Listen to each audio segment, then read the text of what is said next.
അപ്പോൾ ഇന്ന് നമ്മൾ പോത്ത് ഫ്രൈ ആണ് പാചകം ചെയ്യാനായിട്ട് പോകുന്നത്.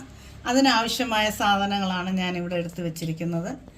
2 സവാള അരിഞ്ഞത്, 6 അല്ലി വെളുത്തുള്ളി, 1 ഇഞ്ച് നീളത്തിലെ ഇഞ്ചി, തേങ്ങാക്കൊത്ത്, കരിവേപ്പില, പട്ട, ഗ്രാമ്പു, ഏലക്ക, അതിനുശേഷം കുരുമുളക്, പെരുംജീരകം. അപ്പോൾ ഒരു കൈപ്പിടി കുരുമുളക്, അതുപോലെ തന്നെ 1 കൈപ്പിടി പെരുംജീരകം. അതിനുശേഷം നമ്മൾ എടുത്ത് വെച്ചിരിക്കുന്നത് പട്ട, ചെറിയ കുഞ്ഞു 3 പീസാണ്. അത് കഴിഞ്ഞിട്ട് 1 ഏലക്ക, 2 ഗ്രാമ്പു. കൂടുതൽ ഗ്രാമ്പു വേണ്ട, അതിന് കുത്തലൊക്കെ ഉണ്ടാകും, ഒരു എരിവൊക്കെ അനുഭവപ്പെടും. അതുകൊണ്ട് ഇത് ഞാൻ മിക്സിയിലിട്ടൊന്ന് പൊടിക്കാൻ പോവുകയാണ്.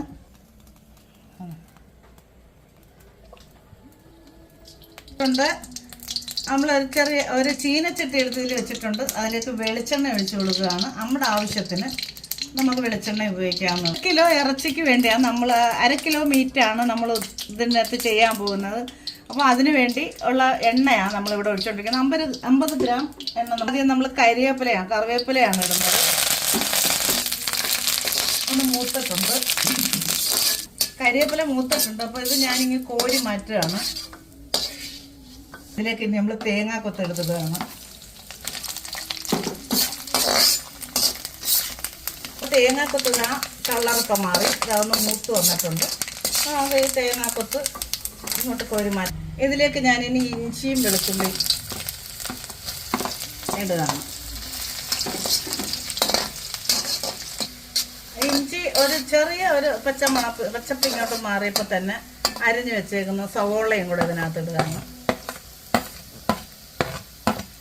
സവാളയെന്ന് പറഞ്ഞ ഉള്ളി ഇപ്പോൾ ഒരു ഗോൾഡൻ കളറായിട്ടുണ്ട്, പാകത്തിനായിട്ടുണ്ട്. ഇനി ഇതിലേക്ക് ഞാൻ ചെയ്യാൻ പോകുന്ന 1/2 കിലോ ബീഫ് ഞാൻ വേവിച്ച് വെച്ചേക്കാണ്. 4 വിസിലിട്ട് ബീഫ് നമ്മൾ കഴുകി നല്ലപോലെ ഊറ്റിയെടുത്തതിന് ശേഷം കുക്കറിൽ വെച്ചാൽ വെള്ളം അധികം കാണത്തില്ല. ഇപ്പോൾ ഒരു തുള്ളി വെള്ളം പോലും ഇല്ല. ഞാൻ ഇതിനകത്തേക്ക് ഇച്ചിരി ഉപ്പും മഞ്ഞൾ പൊടിയും ഇട്ടൊന്ന് പെരട്ടി വിസിലടിച്ചതാണ്. അതിനുശേഷം 4 വിസിലടിച്ചതിന് ശേഷം ലേശം വെള്ളം ഉണ്ടായിരുന്നു. അത് ഞാൻ തുറന്ന് വെച്ചങ്ങ് പറ്റിച്ചിട്ടുണ്ട്. അത് നല്ലപോലെ തന്നെ ഇരിക്കുകയാണ് ബീഫ്. ഇനി ഇതിലേക്ക് ഞാൻ 1.5 ടീസ്പൂൺ മല്ലിപ്പൊടിയും 1 ടീസ്പൂൺ മഞ്ഞൾ പൊടിയും ഉണ്ട്, അതെടുത്ത് വെച്ചിട്ടുണ്ടായിരുന്നു. അത് ഈ തിളച്ച എണ്ണയിലോട്ട് ഇടുകയാണ്.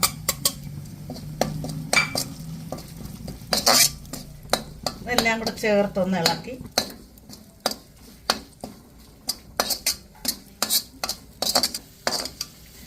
അപ്പോൾ പച്ചമണം ഒന്ന് മാറുന്നവരെ നമ്മളൊന്ന് ഇളക്കി കൊടുത്താൽ മതി.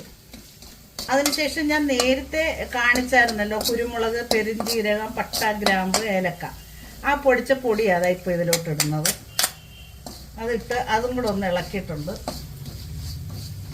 ഇത് ഒത്തിരി മൂപ്പിക്കേണ്ട ആവശ്യമൊന്നുമില്ല. ഇതിൻ്റെ മണമൊന്നും കളയാതെ തന്നെ നമ്മൾ തയ്യാറാക്കി വെച്ചത് ഇതിനകത്തൊക്കെ തട്ടുകയാണ്.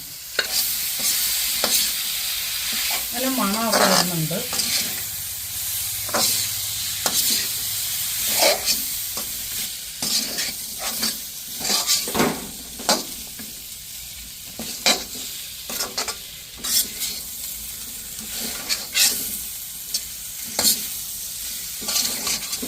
അപ്പോൾ പാകത്തിന് നമ്മൾ ഉപ്പൊക്കെ ചേർക്കണം.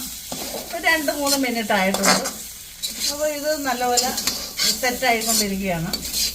അപ്പോൾ ഇതിലേക്ക് ഇനി നമ്മൾ വറുത്ത് വെച്ചേക്കുന്ന കരിവേപ്പില, തേങ്ങാക്കൊത്ത് ഇതെല്ലാം ഇട്ട് ഇളക്കി കഴിയുമ്പോൾ പോത്ത് ഫ്രൈ ഇവിടെ ഓക്കെ ആയിരിക്കുകയാണ്. ഭയങ്കര മണമുണ്ട്. എല്ലാവരും ഇത് ചെയ്ത് കഴിച്ചിട്ട് അഭിപ്രായങ്ങൾ പറയണം, നിങ്ങളുടെ എല്ലാം സഹകരണത്തിന്. അപ്പോൾ ഞാൻ ഗ്യാസ് ഓഫ് ചെയ്തിട്ടുണ്ട്. അപ്പോൾ നിങ്ങളെല്ലാവരും എന്നെ സപ്പോർട്ട് ചെയ്യണം, എൻ്റെ വീഡിയോ എല്ലാം കാണണം. ഓക്കെ.